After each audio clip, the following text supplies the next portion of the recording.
G'day, my name is Lech Blaine and this is my first book, Car Crash, a Memoir. So it's a memoir about a car accident that I was in when I was 17 that killed 3 of my mates and left another 2 in comas.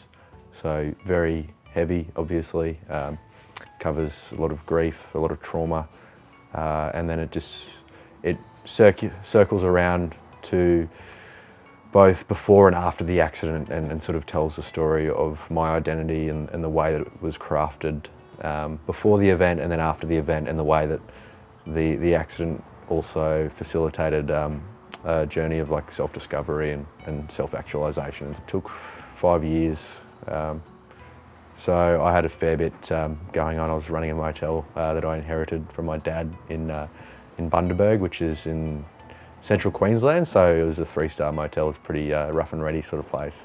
Not ideal riding conditions. It's quite a lot of stress. So yeah, I wasn't writing that whole time. It was very much, I'd have other stuff on and I wouldn't get the chance to write very much, and so I didn't. I initially planned to write it in 6 months, and then it ended up being a very long and winding process. But I think that it actually really helped the end result of the book, because I was learning a lot about myself as I wrote the book, and I was having other experiences of grief, but also other experiences of love and friendship and all the things that I think counterbalance the trauma and the grief in the book. I was still discovering that stuff along the way, and I hope that you can feel that in the book, that there is this breadth of experience that was sort of ongoing while I was writing it. It was very much like a literary project. Like, I conceived of it as being like something that was deserving of literature, and so it wasn't so much that I was trying to heal from the event, although there were periods where I did feel some, that it illuminated something about the accident that I hadn't quite fully understood. So that was, I don't know whether it was catharsis, because it was very hard work at the same time. So it was, every day I'd get up and I'd be thinking of, even when I wasn't writing, I'd be thinking about the book and about the event. And so that was, it was hard work. And then I understood in the midst of those difficulties that there was going to be a real payoff in terms of what other people would get out of the book, whether that is people who were personally affected by the tragedy itself, or just people who have, lived through not necessarily similar events, but who have lost family members, lost friends, who have gone through grieving process, who have just been human beings, who have dealt with the confusion of being a person and being in a family, and at a very fundamental level, I thought, the further I got into the book, it seemed like it became more simple and less about, as much as the tragedy's there the whole way through, it became more about like just following the journey of a human being through this period. I've always loved language, both on a literary level and from like an oral tradition. I grew up in a pub, so I very much grew up around some excellent storytellers, and then my mum was a very bookish, very shy person, very different to my dad. My dad was a publican, so he was a storyteller. My mum was a voracious reader, and she loved literature. She loved bush poetry, so not quite my taste, but I grew up in a house where there was just filled with novels and books and encyclopedias, and so there was always these competing impulses, which was a storytelling one from Dad, which was very much came from a place of like humour and drama, and then Mum, who was,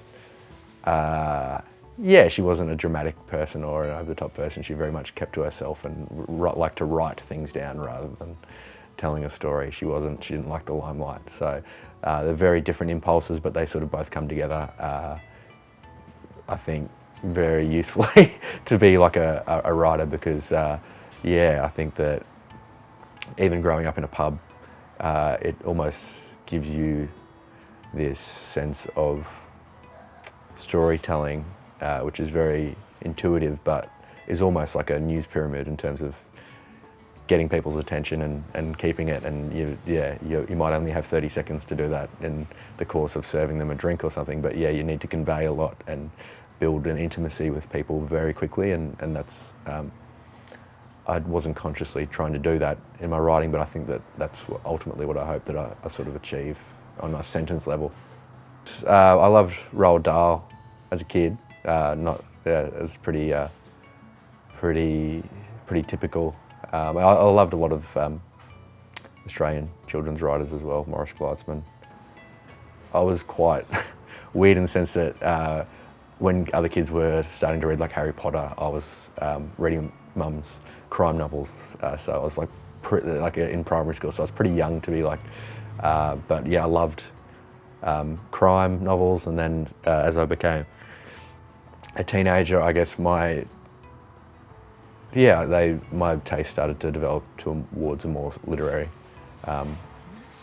people. And yeah, I remember loving novels like John O by David Malouf, and reading that when I must have been like 14 or something, and being like, oh wow, this is. I didn't live in Brisbane. I lived in a even more provincial place. But yeah, the idea that these places were worthy of great literature and worthy of literature by like someone who was such a profoundly influential artist and poet. Lots of different areas of interest, and I was trying to balance them all. And sometimes I would feel like they were very far apart, and then I think over the past few years they've actually all sort of come together in like a really unplanned and accidental way. But it's been nice to write this book while also doing some journalism for like the Monthly, and feeling like both on a big and a small level, that I can bring all these things together. It's lucky enough to be writing some journalism for the Monthly, and doing a quarterly essay which is coming out in September. I got some funding from the Australia Council for the Arts. Yeah, it's very much a patchwork career at this stage, but yeah, I've been writing full time while I can. I was always more interested in fiction than non-fiction. So yeah, when I first started, I studied a little bit of creative writing at university. I was always thought of myself as going to be like a fiction writer,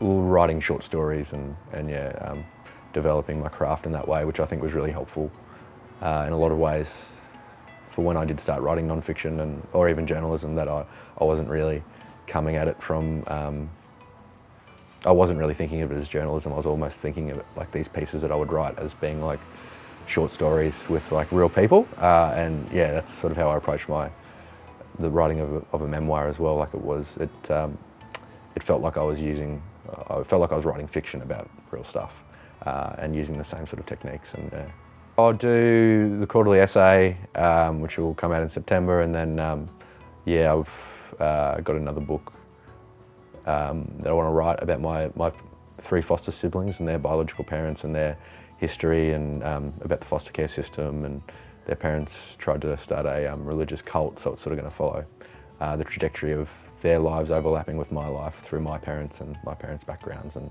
they had very different lives, and that'll keep me occupied finishing that. But yeah, it'll be a little less personal, so it will be like a bit of a change of pace to this book. No worries, I really appreciate it.